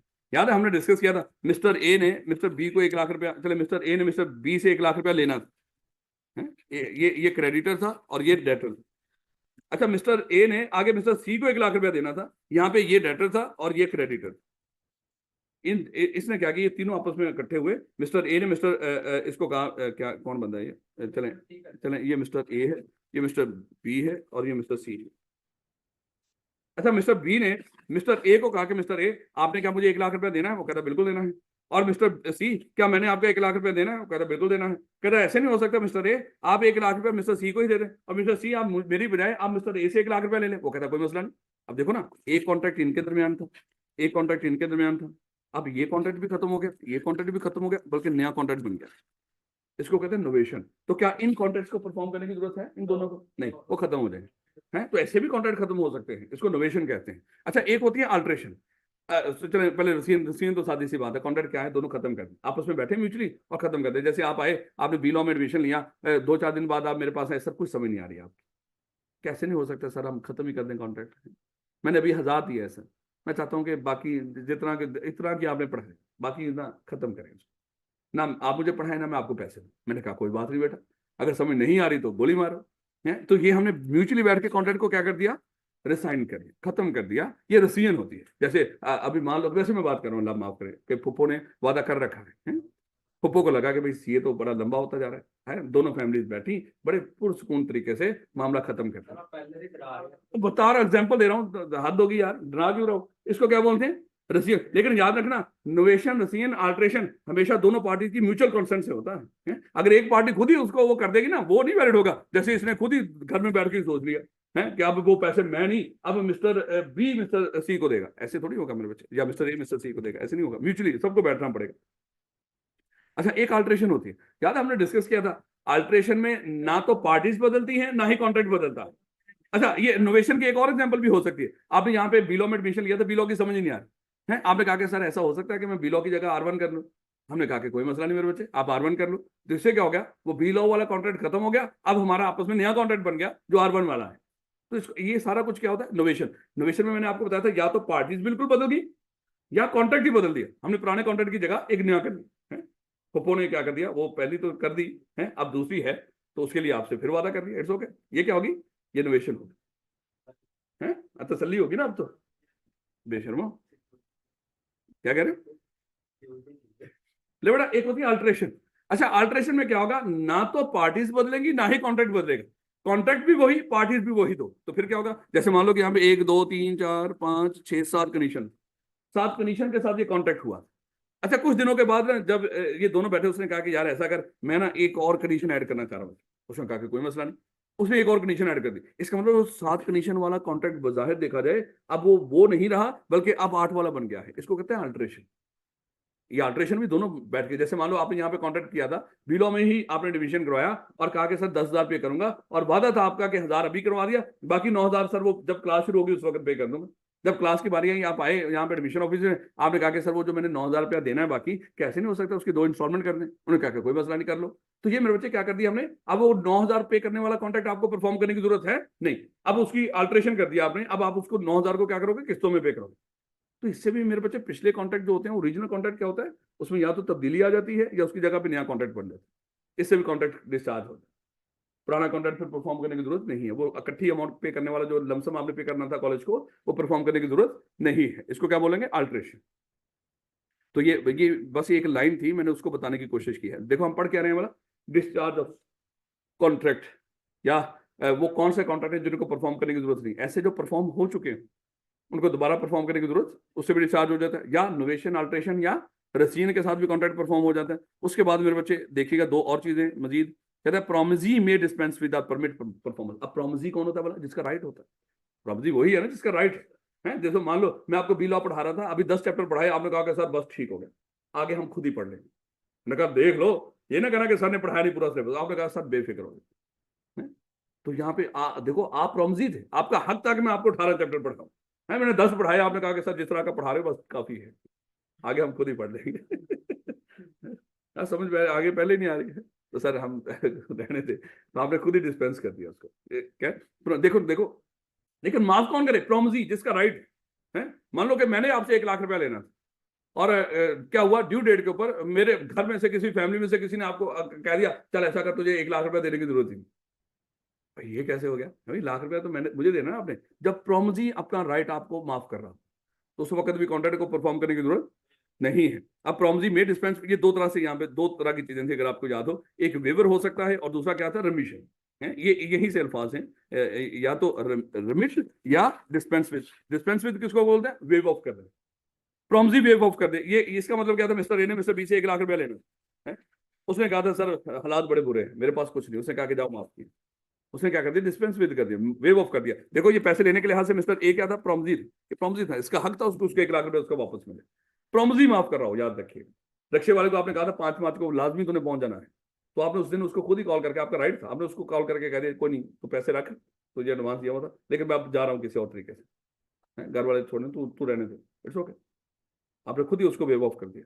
याद रखोगे इस बात को, जहां पे आप अपना राइट खुद छोड़ दो तो वो भी, या कह दो पूरा नहीं छोड़ा आपने, रिमिट कर दिया, कम कर दिया उसको है। मिस्टर ए ने मिस्टर बी से 1 लाख रुपया लेना था, उसने कहा कि सर हालात बुरे हैं, 60,000 तक कर सका। उसने कहा चलो 60,000 दे दो, बाकी 40 माफ किया, ये रिमिट कर दिया उसने। अभी हम पढ़ क्या रहे हैं वाला, जब 2 पार्टीज के दरमियान आपस में कॉन्ट्रैक्ट हो, वो कॉन्ट्रैक्ट कब डिस्चार्ज हो जाएगा, और या कब उसको परफॉर्म करने की जरूरत नहीं है। हमने डिस्कस किया था जब ये बंधन खत्म हो रहा, ये खत्म कैसे हो सकता है, परफॉर्म कर दो इसको, परफॉर्म कर दोगे खत्म हो जाएगा। या ये खत्म कैसे हो सकता है, इसकी इनोवेशन कर दो, रसियन कर दो, अल्ट्रेशन कर दो। या ये खत्म कैसे हो सकता है, इसको वेव ऑफ कर दो या रेमिट कर दो। ये खत्म कैसे हो सकता है, प्रॉम्जी की नेग्लिजेंस की वजह से। ये भी है, ये भी बीच में रखना है। प्रॉम्जीज रिफ्यूजल या नेग्लिजेंस, ये वही है जो अटेम्प्टेड परफॉर्मेंस था, याद है ना, अटेम्प्टेड परफॉर्मेंस। ये उस तरह का भी है जब एक party as per terms of the contract contract perform करने की कोशिश करती है, लेकिन आप उसकी परफॉर्मेंस को एक्सेप्ट ही ना करना, नेग्लेक्ट करने, या एक तो रिफ्यूजल है ना, इनकार ही करना। जैसे वो गोश्त लेकर आया था ना, as per terms of the contract आपने लेने से इनकार कर दिया, तो भाई अब वो दोबारा परफॉर्म करने के लिए लायबल, तो कॉन्ट्रैक्ट क्या हो गया, खत्म हो गया है। मैं आप आज आपने मुझे कहा था कि सर आज फलानी 10 बजे आके मुझे टॉपिक पढ़ा दीजिएगा, मैं आपको 2 रुपये दूंगा, मैं आ गया है, लेकिन आप आए नहीं, तो मेरी तरफ से वो परफॉर्मेंस प्रो, अब आपने क्या करना मुझे, हाँ तो कॉन्ट्रैक्ट खत्म हो गया हमारा आपस में, याद रखोगे। एक तो ये है रिफ्यूजल, रिफ्यूज ही कर देगा बंदा, भैया मुझे नहीं अब ये चीज चाहिए। वो कहेगा सर, जैसे रिक्शे वाले को आपने 5 मार्च को बुलाया था सुबह 8 बजे, भैया आ जाना मेरे घर, वो तो आ गया, अब आप कह रहे हो नहीं भैया मैंने तेरे साथ जाना ही नहीं, वो तो as per terms of the contract आ गया। क्या अब आप उसको पे नहीं करोगे, हाँ पे तो करोगे, नहीं करेगा तो केस करेगा आपके ऊपर है। तो ऐसे भी प्रॉम्जी रिफ्यूजल के साथ भी कॉन्ट्रैक्ट खत्म हो जाता है अगर आप ऐसे रिफ्यूज कर दे, नहीं भैया मुझे ये चीज चाहिए नहीं, फिर अगली कानूनी कार्रवाई लेना है, बस हम तो रिफ्यूज करने से भी कॉन्ट्रैक्ट खत्म करवा रहे हैं, कानूनी कार्रवाई तो अपनी जगह पे मौजूद है। दूसरा क्या है, नेग्लिजेंस। अगर प्रॉम्जी प्रॉम्जी देखो जिसका राइट है वो अगर कॉन्ट्रैक्ट खुद रिफ्यूज कर दे, तो प्रॉम्जर क्या है, वो अब उसको एप्लीकेशन परफॉर्म करने की जरूरत नहीं। या प्रॉम्जी गफलत बरते, अब गफलत में आई कैप ने 2-3 दफा सवाल पूछ रखे हैं इस तरह के, कि जैसे किसी बंदे को बुलाया कि भाई तूने छत पे कोई फलाना काम करके देना है, और छत पे जो उसने जाकर वो कोई चीज कंस्ट्रक्ट करनी थी वहां पे, लेकिन वो सीढ़ियां जिसकी जगह जहां से गुजर के वो सामान लेकर ऊपर जाना था, वो सीढ़ियां वैसे ही बंद है, वो बंद है, उसमें सामान भरा हुआ है। तो वो प्रॉम्जी की जिम्मेदारी थी कि वो सीढ़ियों को साफ करे, वहां से वो सारा सामान हटाए ताकि वो बंदा जाके ऊपर कंस्ट्रक्शन कर सके। वो उसने किया को नहीं, अब उसका तो कोई कसूर नहीं इसमें। तो ये किसकी नेग्लिजेंस है, किसकी गफलत है, ये प्रॉम्जी की गफलत है। याद करें हमने डिस्कस किया था कि जैसे अक्सर आप क्या कहते हो, फलाने बंदे को कहते हो ऐसा करना, यार ये फलानी चीज आके ये बना देना, चले देगे वालों की हमने एग्जाम्पल ली थी, आपने कहा कि यार 5 मार्च को मेरा पेपर अच्छा होगा तो आगे देगे उतारूंगा, तो आगे ना आपने देगे पकानी है, लेकिन सामान मैं खुद ही बंदोबस्त करूंगा।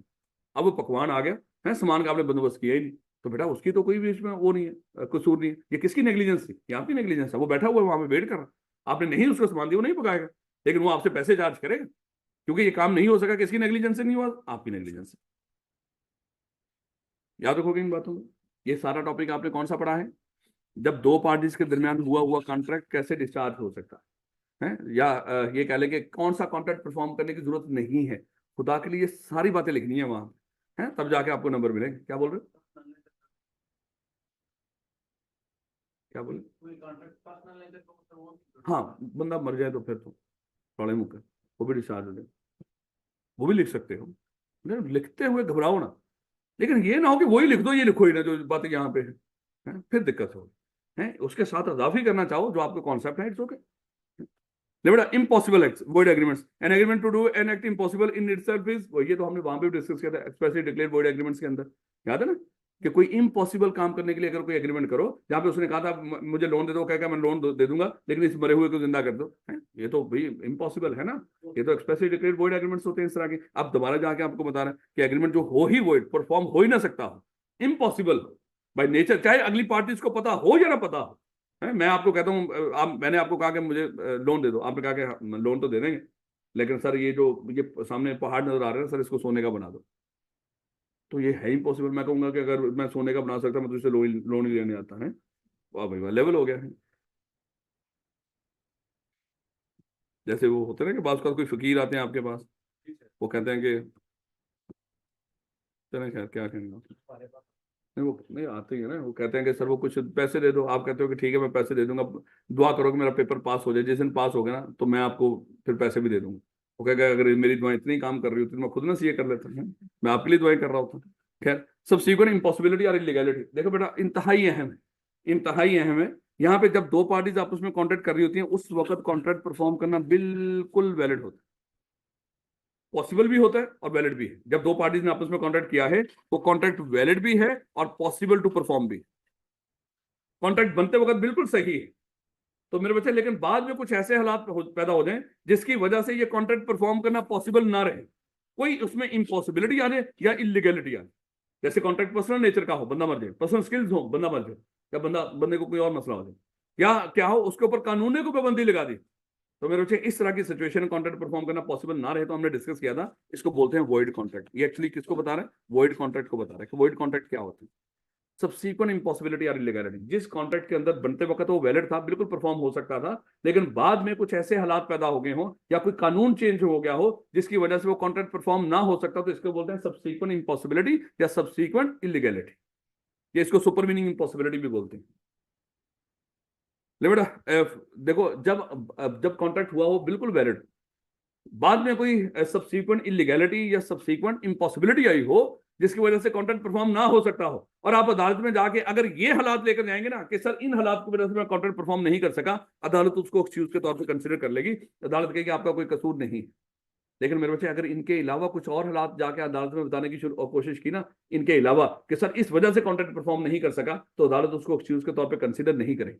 वो कहेगी आपका कसूर है, आपने कॉन्ट्रैक्ट परफॉर्म करना है, आप बहाने बना रहे हो।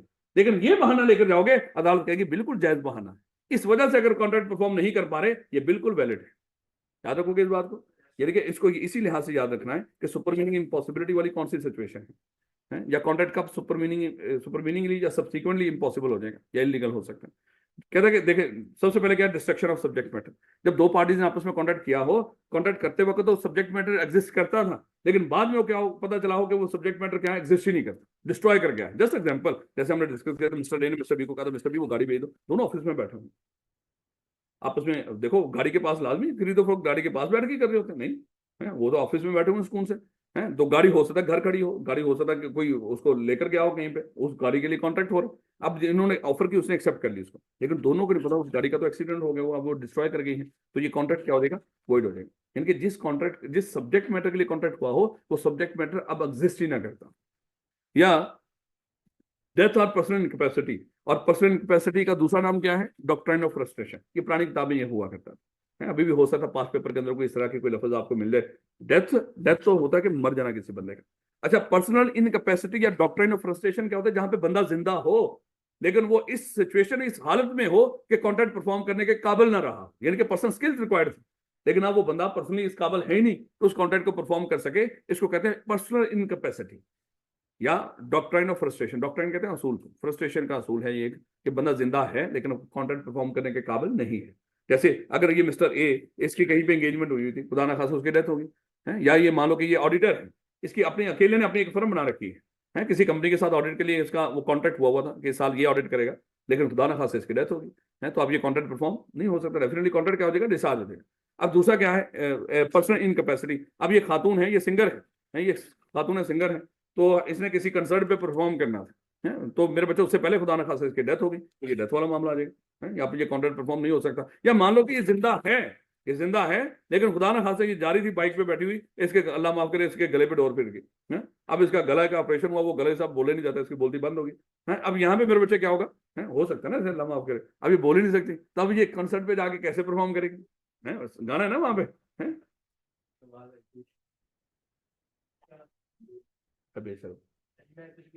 चल चंगी बात है ना, देखिएगा।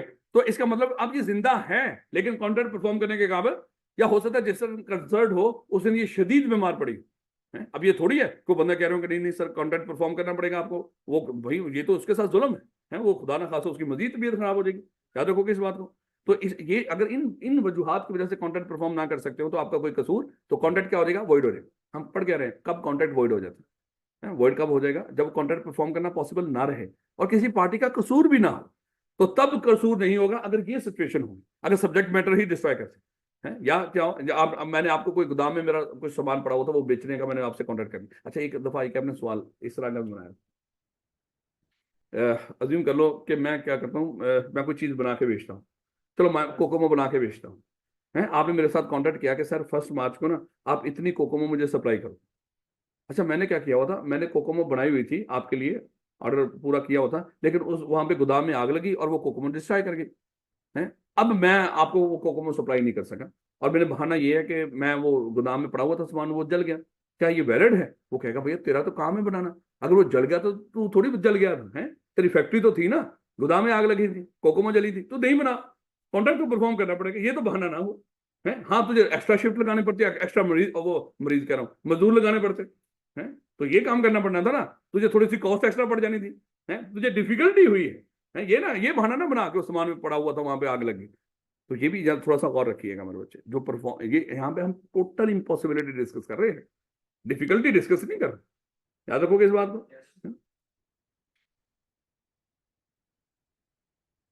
अच्छा, डिक्लेरेशन ऑफ वॉर, याद है हमने डिस्कस किया था, जब दो पार्टीज आपस में कॉन्ट्रैक्ट कर रही हो, आप यहाँ पे पाकिस्तान में बैठे हो, कि मिस्टर ये पाकिस्तान में बैठा हुआ, इसने इंडिया के किसी तेंदुलकर साहब से कॉन्ट्रैक्ट किया था, है? लेकिन जब वो कॉन्ट्रैक्ट तो कर लिया, उस वक्त तो बिल्कुल हालात नॉर्मल थे मेरे बच्चे, खुदा ना खासा उसके बाद जब कॉन्ट्रैक्ट हो गया था, परफॉर्म होने से पहले दोनों के दरमियान जंग लग गई, अल्लाह माफ करे, तो मेरे बच्चे ये कॉन्ट्रैक्ट क्या हो जाएगा, वॉइड हो जाएगा, क्योंकि लॉ ने खुद मना कर रखा है कि ड्यूरिंग वॉर वो लोग आपके लिए क्या है, वो एलियन एनिमी है, आप उनके साथ किसी तरह का कॉन्ट्रैक्ट ना करोगे, ना हुआ कॉन्ट्रैक्ट परफॉर्म करोगे, याद रखोगे इस बात को। और उसके बाद क्या है, particular state of things cease to exist, जिस वजह से कॉन्ट्रैक्ट हुआ हो अब वो वजह ही एग्जिस्ट ना करती, जिस वजह से कॉन्ट्रैक्ट हुआ हो अब वो वजह ही एग्जिस्ट ना करती हो, तो इसको क्या बोलेंगे, particular state of things cease to exist. आप जस्ट एग्जांपल, आप एक कुर्सियों वाले के पास गए, उसने कहा कि देखें नहीं इमरान खान का जलसा है, देखो बड़ा उसको वाजे बता रहे हो कि इमरान खान का जलसा है, उस जलसे के लिए फलानी तारीख को मुझे कुर्सियां चाहिए, इतनी कुर्सियां चाहिए होंगी इस लिहाज से, भाई देखो इमरान खान के जलसे की कुर्सियों का कॉन्ट्रैक्ट हुआ था, अब क्या हुआ, उससे पहले ही माशाल्लाह गवर्नमेंट ने 9 मई के वाकये में इमरान खान को पकड़ के जेल में बंद कर दिया, क्या अब वो कुर्सियां लेने की जरूरत है, नहीं, थोड़ा ही मुक गया है, अब तो वो इमरान खान जेल में है, अब वो बंदा कहेगा नहीं नहीं अब तो कुर्सियां लेनी पड़ेंगी, आपको मुझे पे करना पड़ेगा, वो कहेगा भैया बात तो हुई थी ना, बताया तो था तुझे इमरान खान के जलसे के लिए, भाई इमरान खान तो अब जेल में है, तो मुझे इन कुर्सियों की जरूरत नहीं है, या तो और बताया हो अगली पार्टी को, या अगर खाली आपका कॉन्ट्रैक्ट हुआ तो मुझे फलानी तारीख को कुर्सियां चाहिए, रेंट पे कुर्सियां चाहिए, और ये ना बताया हो किस मकसद के लिए, तो फिर मेरे बच्चे वो आपको पे करना पड़ेगा। तो पर्टिकुलर स्टेट ऑफ थिंग, वो खास सिचुएशन जिसके लिए कॉन्ट्रैक्ट किया था, जो अगली पार्टी को बताया था, अगर वो एग्जिस्ट ही ना करती, याद करो हमने डिस्कस किया था कि अगर आपने किसी से कोई छत रेंट पे ली थी बसंत बनाने के लिए, तो गवर्नमेंट ने क्या कर दिया, बसंत पे पाबंदी लगा दी, क्या वो अभी भी आप उसको छत का रेंट पे करोगे, नहीं भैया, वो जिस मकसद के लिए छत रेंट पे ली थी वो तो एग्जिस्ट ही नहीं करती है, तो इसको कहते हैं, जैसे इस मिस ए का किसी सीए वाले बच्चे के साथ, याद करो हमने डिस्कस किया था, इसकी एंगेजमेंट हुई थी, है तो जब एंगेजमेंट, नहीं ब्याह नहीं हुआ, एंगेजमेंट की अभी बात कर रहे हैं मेरे बच्चे, है एंगेजमेंट हुई थी, भाई कॉन्ट्रैक्ट तो हो गया ना, है लेकिन मेरे बच्चे बाद में वो बच्चा पागल हो गया, तो क्या वो अगर खुदा ना खासा ये बच्चा पहले पागल होता, क्या उन्होंने इसके साथ एंगेजमेंट करनी थी, नहीं, अब वो particular state of thing exist ही नहीं करती जिस वजह से उसके साथ ये एंगेजमेंट हुई थी, तो कॉन्ट्रैक्ट क्या हो जाएगा, वॉइड हो जाएगा। अब ये नहीं करेंगे वो अल्लाह माफ करे वो इस लाजमी उसके साथ शादी करें, ऐसा नहीं होता, याद रखोगे कि नहीं, थोड़ा सा संभल के तरीके से पढ़ा करो मेरे बच्चों, कोई दिमागी तौर पे अपने आप को परेशान ना किया करो, ये तो अल्लाह माफ करे, सिचुएशन आपके सामने है, क्या कह रहे, अच्छा क्या हो गया, कहाँ पे चैप्टर खत्म हो गया यार, ठीक है बैठे है तो यार, कोई पढ़ ही रहे हैं ना, अरे पढ़ ही रहे हैं ना, कोई नुकसान तो नहीं हुआ, तो चुप कर, अभी तक अगर आप खुद लगे होते ना तो पहले सफे पे बैठा होना था चैप्टर को खोल के, आप तो कर ही रहे हैं ना कुछ ना कुछ, और ये बातें आप पेपर तक, मैं पक्की बात कर रहा हूँ, मेरा अपना गला बैठ गया 2-3 दिन से, लेकिन मैं बता रहा हूँ इतने जोर से मैं चला रहा हूँ, ये इंशाल्लाह ये एग्जामिनेशन हाल तक आवाजें जाएंगी।